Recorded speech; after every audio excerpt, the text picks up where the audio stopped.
When Martin left me once again to go back to Luna, that was the moment I realized it all had lost meaning. As he walked away, he said calmly, "Clara, go find yourself a boyfriend. I won't come looking for you anymore." I smiled and nodded. All right. He always thought that no matter how many times he left, I would be waiting in the same place. But when he came back after yet another fight with Luna, he was greeted by the sight of me passionately kissing my new boyfriend at the entrance of my building. The night was dark and quiet, and Martin stood frozen as he watched the girl who used to speak only sweetly to him now whispering gently to another man, "Victor, don't be jealous, okay? I stopped loving him a long time ago. I was just about to blow out the candles and make a wish when Martin got distracted for the third time. He kept pulling out his phone, unlocking and locking it with a vacant look in his eyes. Then suddenly the screen lit up.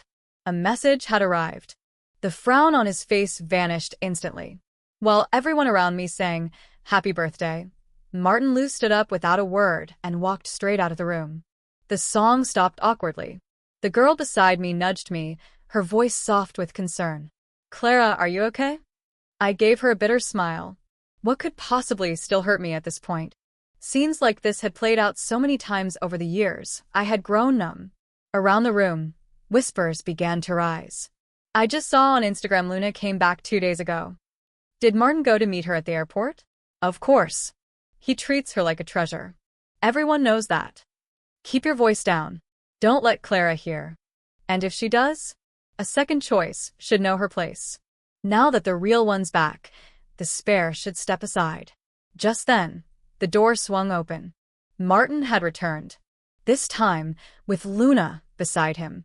Both were wearing matching black cashmere coats. He looked tall and dashing. She was slim, radiant, graceful. They were the picture-perfect couple. People immediately rushed forward to greet them, calling out warmly, "Brother Martin, Sister Luna." I stood off to the side, knowing I didn't belong in that scene. And then Martin said my name, "Clara." Silence fell. Every head turned to look at Meth Girl who, at least in name, was still Martin's girlfriend. Even Luna looked at me. Her face darkened. She abruptly shook Martin's hand off hers. Martin sighed, his face a mix of helplessness and affection. He leaned toward Luna and whispered something. Only after she smiled did he walk up to me. "Clara, I need to talk to you." I looked up at him and asked calmly, "Can it wait until after I cut the cake?" He avoided my gaze. "Clara, it's fine." I set down the knife and waited. "You know I've always had Luna in my heart." Then he frowned slightly, looking at me. "And, to be honest, you're not really my type. These past days with you have been kind of dull. So, you want to break up?" Martin nodded without hesitation. "Clara, go find yourself a boyfriend. I won't come looking for you again." It wasn't the first time he'd said something like that. But unlike before, when I used to stubbornly shake my head, this time I simply smiled and said, "All right." Martin seemed startled for a second, like he expected a different reaction. But Luna had already lost patience. "Martin, are you still not done? How long does it take to dump someone?" So he said no more. He turned and wrapped an arm around Luna, walking away with her. I clenched my hands, feeling my nails dig deep into my palms, but there was no pain. I couldn't help but lift my eyes and watch them leave. Each of his steps felt deliberate, unshakable. I counted them 11 in total. On the last one, when he stepped through the door, I realized I had truly let him go. As soon as Martin disappeared, the others started leaving too. I stared at the cake, cut a slice, placed it on a plate, then opened a bottle of wine. In the end, I didn't take a single bite of the cake. But I finished the entire bottle of wine.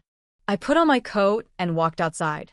Not far away, fireworks lit up the sky. I stopped for a moment and watched. The colorful sparks filled the night air, and there they were. Martin and Luna. She looked stunning, her smile radiant. Martin held her close and kissed her gently on the forehead. It was my birthday. But those fireworks, they weren't for me. I let out a bitter laugh, turned away, and stumbled into the night. Halfway down the street, a drunk man blocked my path. "Hey, sweetheart, how about coming with me?" I tried to push him aside, but he wouldn't move. Panic crept into my chest. Aside from Martin, I didn't know anyone here. But was I really going to call him for help again? Before I could even decide, he had already vanished into the crowd with Luna. The man suddenly grabbed my wrist, pulling me toward him. I fought back, but I was too dizzy. Just as his hand reached for my waist through the darkness, I saw a familiar figure. Victor. He stood under the streetlight, wearing a dark gray coat that brushed just below his knees. A cigarette hung loosely from his fingers as he talked on the phone. The glow from the cigarette flickered against his long, elegant fingers. Shadows carved his sharp features, making him look like a cold statue of jade, on the verge of shattering. Without thinking, I cried out desperately, "Dr. Victor." His eyes burned into mine, igniting something deep beneath my skin. I can't even remember who kissed whom first. All I know is that when I came back to my senses, Victor was already holding the back of my head, deepening the kiss with an intensity one had never known. I had dated Martin for nearly a year, with all the breakups and makeups in between. He had held my hand, kissed me too, but maybe because he never truly loved me, his kisses had always been brief, hesitant, barely more than a touch. But Victor, he kissed me like he meant it. His lips crushed against mine so deeply, I could hardly breathe. Only when I was on the verge of drowning did he finally pull back. Under the dim light inside the car, he rested his forehead against mine and whispered, "Clara, when you kiss you should close your eyes." "Why?" I asked softly. He leaned in again and kissed me once more. "Because if you keep looking at me like that, I won't be able to wait until we get home." This time, the kiss was slow, lingering, addictive. I let out a soft moan and slipped my fingers into his thick, dark hair. "Victor, don't rush. We have the whole night ahead of us. After tonight, Martin and I would truly be over.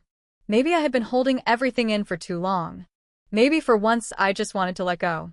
Victor carried me into the room. He stood by the bed, slowly unbuttoning his shirt. But suddenly he stopped. He leaned down, gazing into my eyes. "Clara, if you're going to regret this," I wrapped my arms around his neck. "Dr. Victor, do doctors also think about backing out at the last minute?" He didn't reply. But in his onyx eyes, a fire began to burn. My wrists were pinned above my head as his kiss grew deeper, more dominant. Surgeons have skilled, precise hands. And Victor was one of the best. As I was swept away in the haze of ecstasy, a strange thought crossed my mind. If he could catch even the slipperiest fish with those hands, then maybe that's why he could hold his little mermaid so perfectly tonight. "Clara," he murmured against my ear before trailing scorching kisses down my neck. He nibbled my earlobe and growled, "Say my name." "Victor," I gasped. "Victor, I can't." His lips returned to mine in a storm of need. "Good girl," he whispered. "I'll give you everything." By midnight, rain began falling softly outside on the terrace. The early winter shower soaked the delicate flowers. But inside that room another storm was raging just as fierce, just as intoxicating. And when the storm passed, someone was left feeling conflicted. Victor sat on the edge of the bed, holding a cigarette but never lighting it. He hadn't expected this. Clara had been with Martin on and off for 3 years. And yet they had never crossed that line. The next morning, I woke up to sunlight streaming through the window. Victor had the day off. He was already up and had made breakfast. After washing my face, I joined him at the table. He handed me a cup of warm milk. I hesitated for a moment before asking, "Dr. Victor, can I take a photo?" Just 10 minutes earlier, someone had sent me a screenshot. Martin had posted on Instagram last night, "After all my wandering, it's still you." The picture showed him and Luna with their fingers intertwined beneath the fireworks. Someone in the comments had asked about me. Martin replied, "Don't mention her. Lunita wouldn't like it." "A photo of what?" Victor asked, as he sliced a piece of bread and placed it on my plate. The same hands that once wielded a scalpel with precision now handled a knife and fork so gently. Each finger looked like carved jade, long, steady, refined. Suddenly, the memories of last night came flooding back. Those same hands, so elegant in public, had been anything but gentle behind closed doors. And those words he whispered in the dark, I didn't even dare to recall them. I looked away, cleared my throat. "I want a photo of your hands." Victor didn't say anything. But after setting the bread down, he didn't pull his hand away either. I slowly took out my phone, snapped the picture, then asked, Can I post it on Instagram? Victor calmly peeled a boiled egg. I'm single. I blinked. He handed me the egg and said with indifference, do what you want. I posted an update. Bread tastes better when sliced by beautiful hands. The photo? Victor's hands so flawless, they seemed unfair to the rest of the world. In seconds, it was like pouring cold water into hot oil. My WeChat exploded. Someone in Martin's friend group had already shared a screenshot of my post. Is this real? Did she Photoshop this? Not gonna lie, those hands are incredible. Wow, Clara really knows how to play.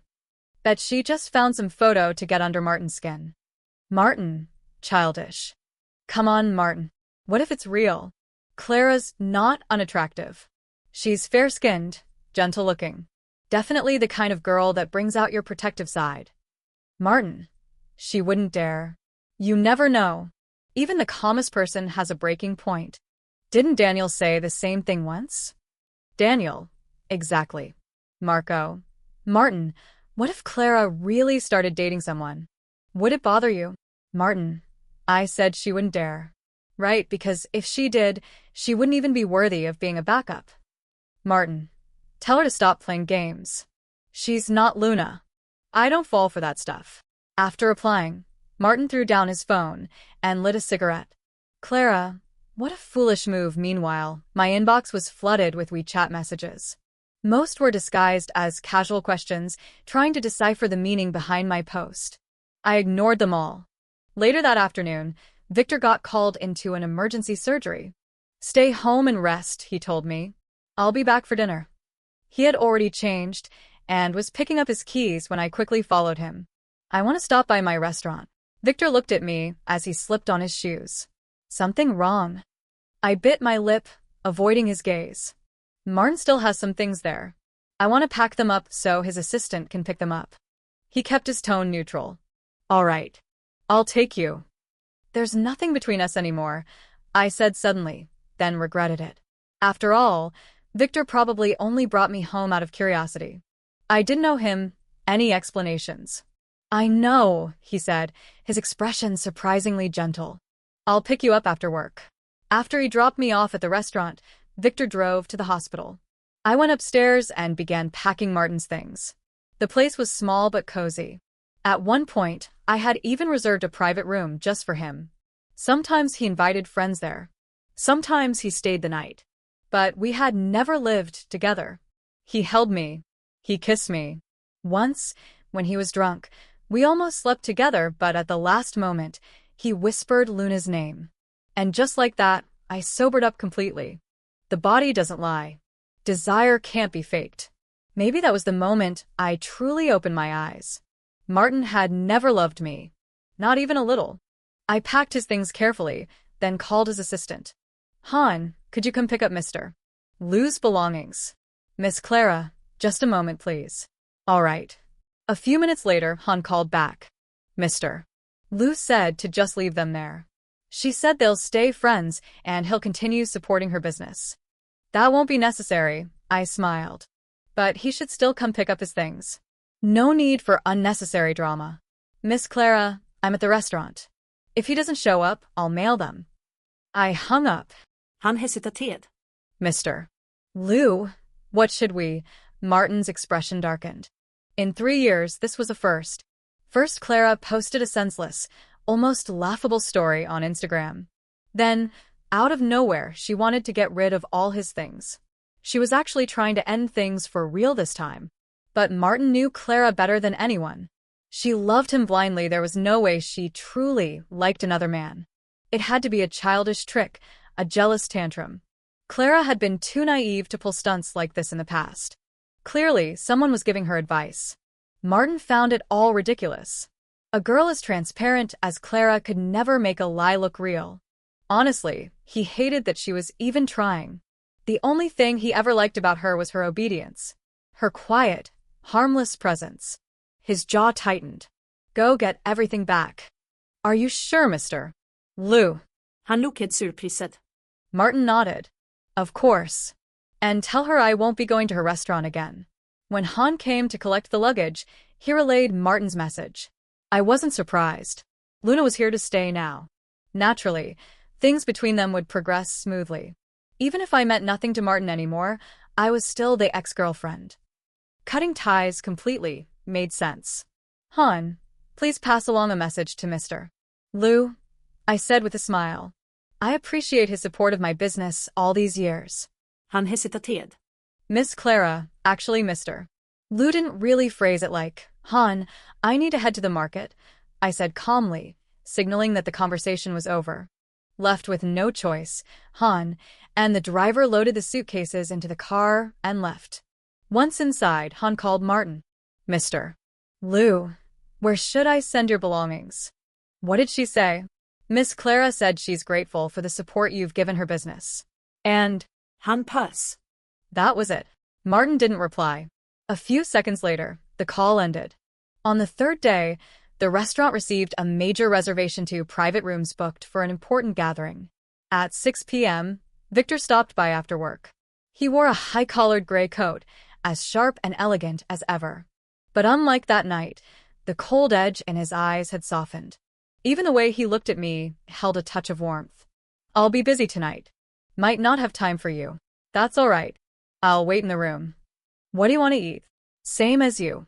"That won't do. It's your first time at my restaurant." I thought for a moment and ordered a simple meal from the cucina bowl of rice with light side dishes. "There's a private room. I'll take you there first.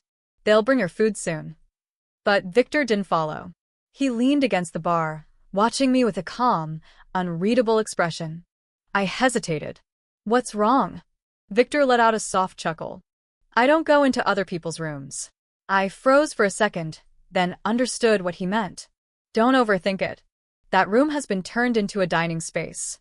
It's just for close friends." His lips curved slightly. "All right then." Just as he finished speaking, a cold voice sounded behind us. "Move." Instinctively, I stepped aside only to see Martin and Luna. Martin's gaze swept past me with indifference, then paused at my hand still resting on Victor's sleeve. His eyes darkened. Luna smirked, raising a brow as if daring me. "Clara, long time no see." I nodded, but said nothing. Martin looked away, pulled Luna close, and walked in without another glance. Not even once. Not until he vanished from sight. "Clara," Victor said, taking my hand. "Show me the way. I have no idea where to go." I nodded, letting him hold my hand. I led him to the room and was about to leave when I paused. "Stay here and rest. If I get a moment, I'll have dinner with you." But Victor caught my wrist and pulled me toward him. "You have chefs and staff. You don't have to do everything yourself." Victor, before I could finish, he leaned in and kissed me. Just like that night deep, consuming. "Not Hiru, can't," I panicked, trying to push him away. But Victor lifted me and sat me on the table. Maybe it was my imagination, but he seemed like a different person. Unrestrained. Wild. "Clara, I want you here." With practiced ease, he unbuttoned his shirt, moved between my legs, and kissed me fiercely again. "You asked me to stay with you that night. I did. Tonight, I want you to stay with me. But we don't have protection. I could get pregnant, then we'll have one." "Victor, are you insane?" He undid his belt slowly, gripping my wrists and pulling me closer. "Then call me crazy." Outside, the sky had gone completely dark. The wind howled against the windows. I bit my finger, trying to muffle my moans, but Victor grabbed my hand and held it firmly. His lips brushed against my neck. "Clara, don't hold back. They might hear us, let them." With that, he sank deeper and my voice shattered. Through the window, the city lights twinkled in the distance. Beyond those lights, amidst the noise of laughter and clinking glasses, was Martin. How absurd. But somehow, that made it even more intoxicating. I wrapped my arms around Victor. Victor kissed me. Obediently, he lowered his head and claimed my lips again. When I finally stepped out of the room, heat still lingered at the nape of my neck. I was rushing toward the kitchen when Martin's voice sounded behind me. "The guy in your Instagram post, was it him?" I turned, startled. He stood there, a cigarette in hand, expression blank, the night wind swirling around him. I instinctively wanted to shake my head. But before I could, Martin let out a mocking laugh. Clara, stop wasting your time. He raised the hand holding the cigarette toward my face, but I stepped back before he could touch me. His voice was low, soft, almost hypnotic but sharp as a knife. Using another man just to get a reaction out of me? Clara, you're not even good at it. You're not cute when you play these games. I couldn't help but laugh, but I shook my head slowly and sighed. Martin, I'm really not that childish. Maybe he would never understand. Even now, standing there so confident, so sure of himself, believing I would always be his fallback, always waiting in the same place. He had no idea. He didn't know I had already been with another man, that I had already shared an intimacy with someone else that I never once shared with him. But why not? In the end, who really needed whom? Martin crushed his cigarette underfoot, looking down at me in disbelief. Think what you want. I didn't bother responding. I walked past him, without looking back, not even once. From that day on, Martin never returned to my little shop. But Victor and we continued whatever it was we had. We got closer, yet somehow never truly crossed that final line. Half a month passed. When Daniel and Marco arrived at the club's private room, they found Martin drinking alone. He had argued with Luna again, another fight, another sour ending. And yet, as Luna screamed at him hysterically, refusing to let it go, for some reason Martin thought of Clara. She was never like this. Never exploded, never lost her temper. Even when he ignored her, brushed her aside, always choosing Luna over her, Clara never cried, never threw tantrums. And every time he came back to her, all she ever asked was, Martin, have you really thought this through? Each time she said that, he'd pinch her cheek and smile. Of course I have. From now on, it's just you, Clara. And then she would blush, her pale skin blooming red. If he leaned in to kiss her, she'd get so nervous, she couldn't even meet his eyes. Suddenly, Martin felt irritated. He slammed his glass down on the table and pulled out his phone, frowning. It had been over 2 weeks since he last saw her at the shop. Clara hadn't reached out. Not a single message. Not even a missed call. It was as if she had disappeared from his world completely. Daniel sank into the couch across from him. Drinking alone? Martin didn't answer. Daniel poured himself a drink and leaned back lazily. Just a few days ago, he'd found out Eva was pregnant and Alex was over the moon. Daniel didn't know how to feel. She was happy, and he wanted her to be. But there was still a bitterness inside him because that happiness didn't come from him. Martin, do you really feel nothing for Clara? She's plain and dumb. Why would I feel anything? You say that, but in the last 3 years, other than Luna, she's the only woman you've kept around. Martin poured another drink. So what? I only used her to piss off Luna. Don't make the same mistake Daniel and I did, Marco said suddenly, his tone turning serious. Sometimes, the person involved is the last one to realize the truth. Martin, maybe you don't even know it, but Clara isn't as insignificant to you as you think. Impossible, Martin Snaped. She's not even my type. Marco chuckled and clinked glasses with Daniel. You can't wake someone who doesn't want to see the truth. Just Waith won't believe it until it hits him like a bucket of cold water. Martin scoffed. I'm not like you two. I don't like Clara. I feel nothing. If I did, I would have already slept with her in the past 3 years. Just as he finished speaking, the door burst open. Martin, guess who I just saw? Martin's fingers tightened around his glass. Who? I saw Clara. His grip loosened slightly. He placed the glass down and leaned back on the couch, pretending to stay relaxed. So what? Maybe he didn't even realize how his expression had changed in that instant, how his voice had lost its usual chill. Daniel and Marco exchanged a knowing glance, shaking their heads in quiet resignation. I asked if she was here to see you, but she wouldn't admit it. Martin laughed lightly. Let her be. Girls are shy. That's normal. Do you want me to go get her? Martin waved his hand. Absolutely not. If she really wants to see me, she should come on her own. I'd never send someone to bring her. Still, his mood improved immediately. If Clara was the one reaching out, if she took the first step and lowered her head, he wouldn't mind being a bit kinder. For a moment, he almost believed she had dignity this time. Who would have thought she couldn't even last half a month? Amused, Martin called for a game of cards. But as time passed and the door stayed quiet, he found himself distracted, glancing toward the entrance again and again, even losing a few rounds. One of his friends noticed and laughed. "You guys keep playing. I'm stepping out for a smoke."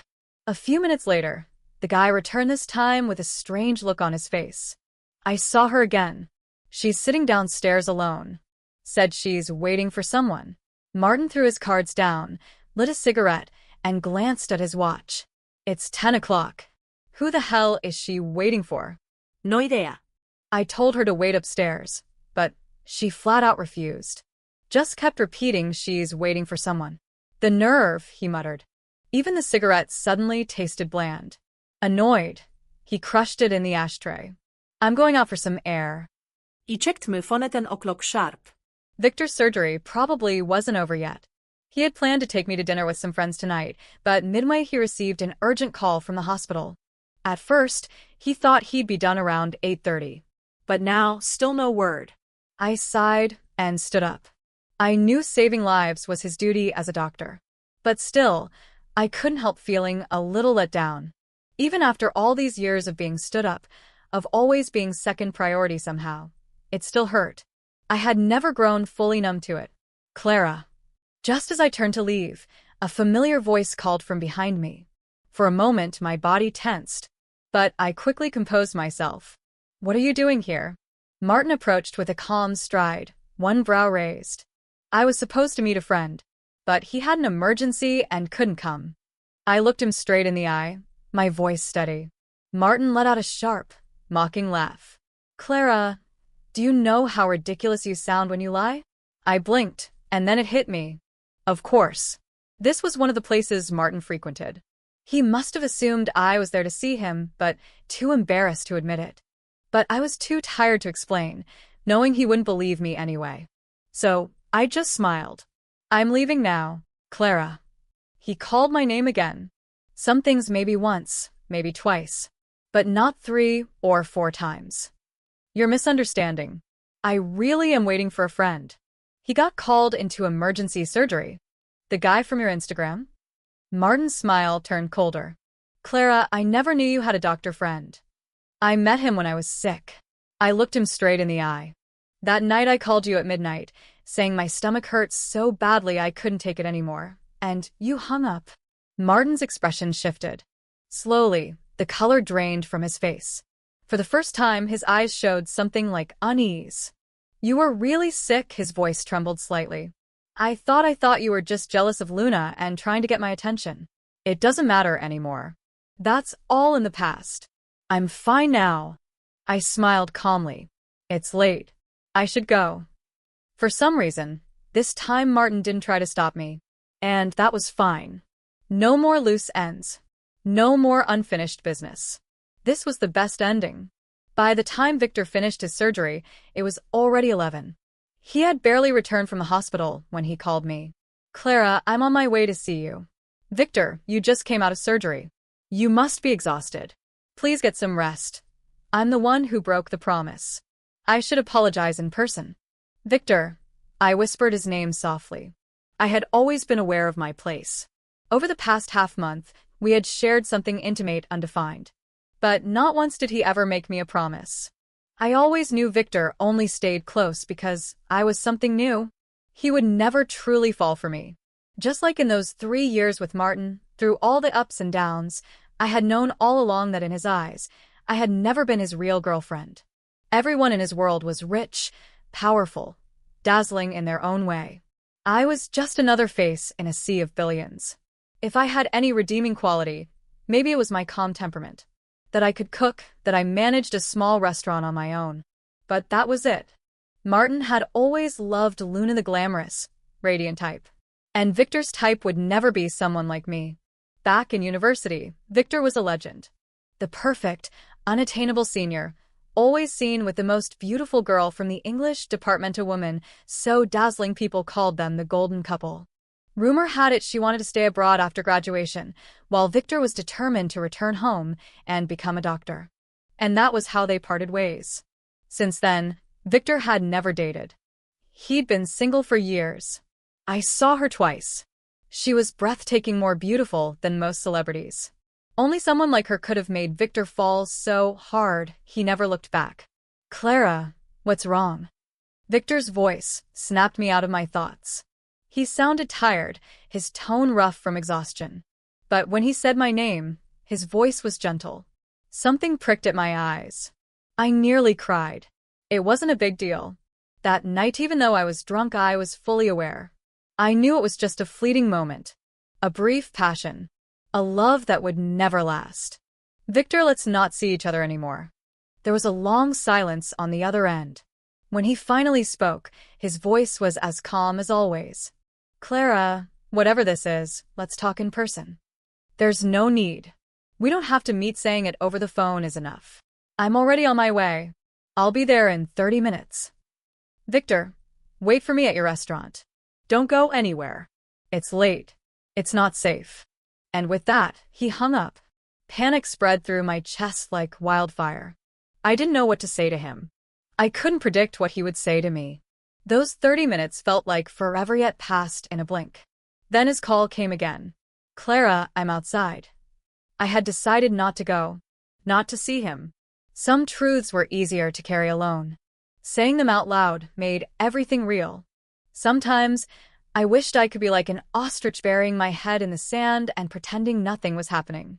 But Beijing winters were so cold, even through the phone, I could hear the wind howling outside. In the end, I went to meet him. Sorry for canceling our plans tonight. I'm not mad. You're a doctor, it's your duty. I understand. Then why did you say we shouldn't see each other anymore? That night it was just an accident. Victor, I'm not going to cling to you because of that. I know you don't like me. Then in your eyes, am I the kind of man who just takes any woman home? No, that's not what I meant, I rushed to explain. I thought your Instagram post the next day meant you were making things official between us. He paused. I guess I read too much into it. Victor, I stared at him, stunned. Then Clara, do you not feel anything for me either?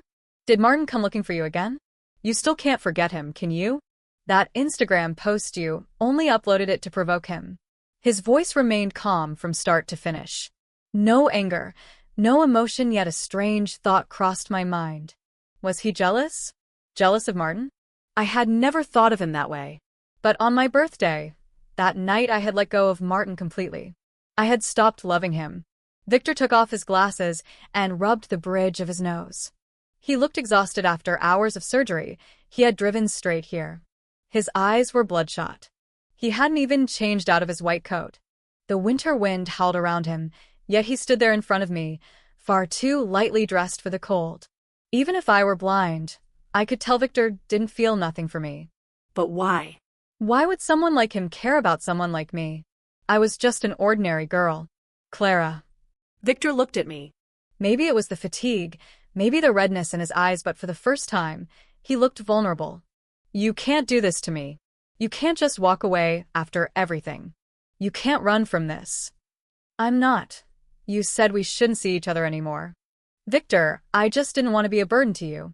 I didn't want you to think I was clinging to you because of that one night. Then, do you still love Martin? That Instagram post, wasn't it, to get a rise out of him? I wanted to laugh. But instead, my eyes filled with unshed tears. The night was deep and quiet. Victor stood there, shielding me from the wind. I looked up-and in his eyes, reflected in the darkness. There was only me.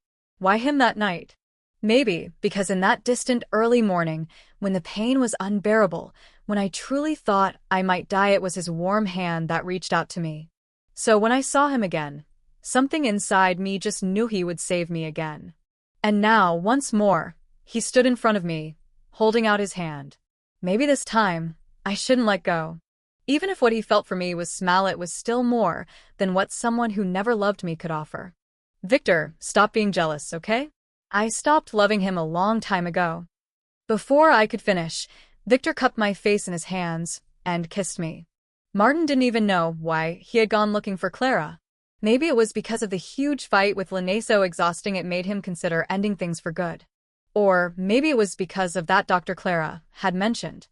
Something about him had left Martin uneasy. And without thinking, he ended up driving to Clara's restaurant in the middle of the night.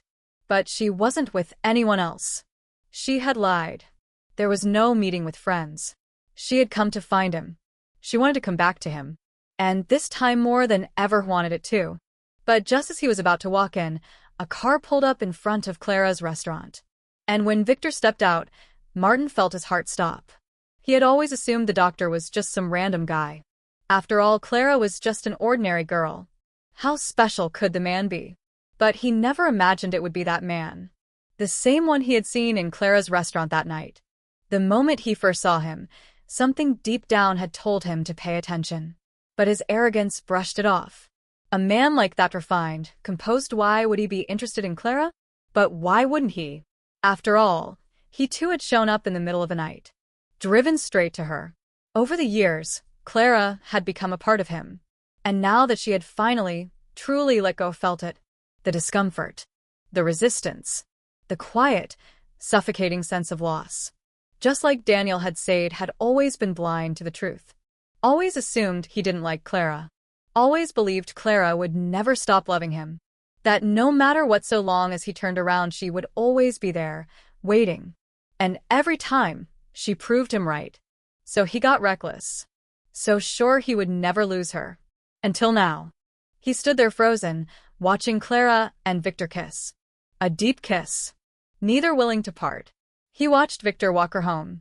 He watched as the lights in her apartment stayed on for a long time. And then finally went out. And in that endless darkness, Martin heard a sound of something shattering inside him. Martin's phone kept ringing. Buzzing. Relentlessly. Like whoever was on the other end wouldn't stop until he answered. He looked at the name flashing on the screen. Then let out a bitter laugh and answered. Lunita. Martin, where did you go? I heard you saw Clara tonight. Did you go looking for her? I knew it. You've been lying to me this whole time. You said you didn't like her, but it was all a lie, wasn't it? If you love her, then why did you come back to me? If you're with me, why are you still thinking about her? What do you think I am? I'm not Clara, Martin. I'm not going to sit around while you lie to me. I'm not going to wait like some fool while you chase after someone else. You're right, Martin finally said. Luna's yelling stopped abruptly. Martin, you're right. You're not Clara. You were never going to wait for me. So now, at least you're being honest. Martin, Luna's voice trembled. You didn't date anyone during those 3 years? Martin let out a cold laugh. You were single after we broke up? Waiting faithfully for me? And you, Luna? Every time we broke up, didn't you run straight to Clara? Why is it acceptable for you to move on instantly, but not me? But I never hid it. I was always honest about that, Luna. Yes, I went back to Clara, right away. I never pretended otherwise. But you? Who is it that said she'd been single for 3 years? Who lied first? You'll never compare to Clara. At least when she loves someone, she gives it everything. He paused. And I'm no better. I'm selfish. Indecisive. Greedy. Luna, the truth is we're just two terrible people. Martin. Luna took a deep breath. You really love Clara, don't you? You always have. Every time you went back to her, you were happy, weren't you? Martin gripped the phone tightly. Had it really been that obvious? It was true. Every time he and Luna fought, ran to Clara. He didn't even wait a full night. Maybe, deep down, he had always been looking for an excuse to fight with Luna. A reason to end things. So he could go back to Clara. So he could pull her into his arms again. Because when she was there, the emptiness inside him disappeared. But on her birthday, that night they had fought again. Only this time, it wasn't a huge fight. Not enough to end it. So he didn't go to Clara. And the next day, she posted that photo on Instagram. He had been furious but pretended not to care. Told his friends Clara was just being petty. And then Clara called Han. Told him to pick up Martin's things. In that moment there was a flash of panic in his chest. But he was too arrogant. Even then, he refused to believe Clara was truly leaving. He even thought that childishly that he'd teach her a lesson. Scare her a little. And yet, because of that one mistake, there was no turning back. Luna's sobs filled his ears. Martin leaned back in his seat, pressing his fingers to his temples. Lunita, he said quietly. Let's not do this anymore. Martin, what are you saying? Martin stared into the darkness. For a long time he said nothing. And finally, let's end this. From now on, let's not see each other again. My room wasn't big. Neither was my bed. Victor, with his tall frame and long legs, looked almost curled up on it. But he refused to leave. I felt bad for him, was exhausted, so I offered to sleep on the couch instead. But Victor wouldn't allow it. Half asleep, a thought suddenly popped into my mind. I couldn't help but ask, Victor, why were you always so distant with me before? Even after we slept together that night, though you were gentler, I never dared to think you actually liked me. Because you kept going back to Martin. Victor pulled me closer to him. So I kept telling myself to keep my distance. That night you got sick when Martin ignored you, I thought you'd finally leave him. But you didn't. He kissed me softly, but his voice turned serious. Clara, I was so angry back then. I couldn't understand why you didn't take better care of yourself. I sighed. To be honest, I had already thought about breaking up with him. But as ridiculous as it sounds, my birthday was coming, and I didn't want to spend it alone. My father passed away when I was little. Later in college, my mother left too. Opening this little private restaurant, it was my way of continuing my father's legacy. He had been an incredible chef, leaving behind countless secret recipes. So, after my mom passed, I used the inheritance they left me to open this place. But people without family always crave warmth. And on birthdays, especially, you want someone to spend it with. I never imagined this birthday would turn out the way it did. But in a way, it was a blessing in disguise. Because it led me to Victor. I'm glad I found you that night. Victor said nothing. He just held me tighter. In this world, there are no true coincidences.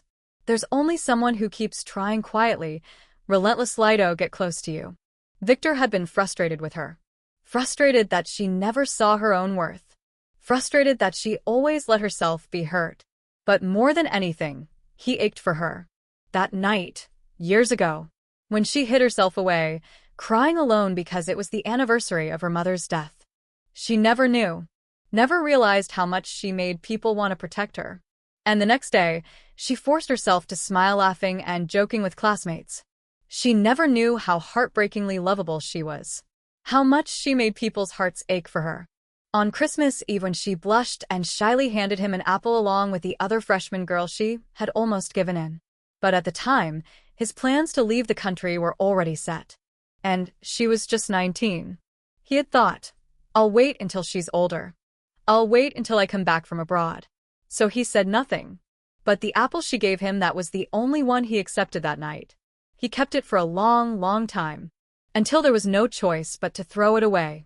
And yet, in the years that followed, she gave her whole heart to another man. Victor saw it all. Every moment of Clara's chaotic on and off relationship with Martin. And that's why he always kept his distance. Because he was afraid. Afraid that if he wasn't careful, if he let her notice, she would push him out of her life. Completely. Until her birthday night. When she said, "It's my birthday. I don't want to be alone." Somehow, as if fate had taken over, he brought her home with him. And now she was sleeping soundly in his arms. Victor leaned down, and with infinite tenderness, pressed a kiss to her forehead. He knew it.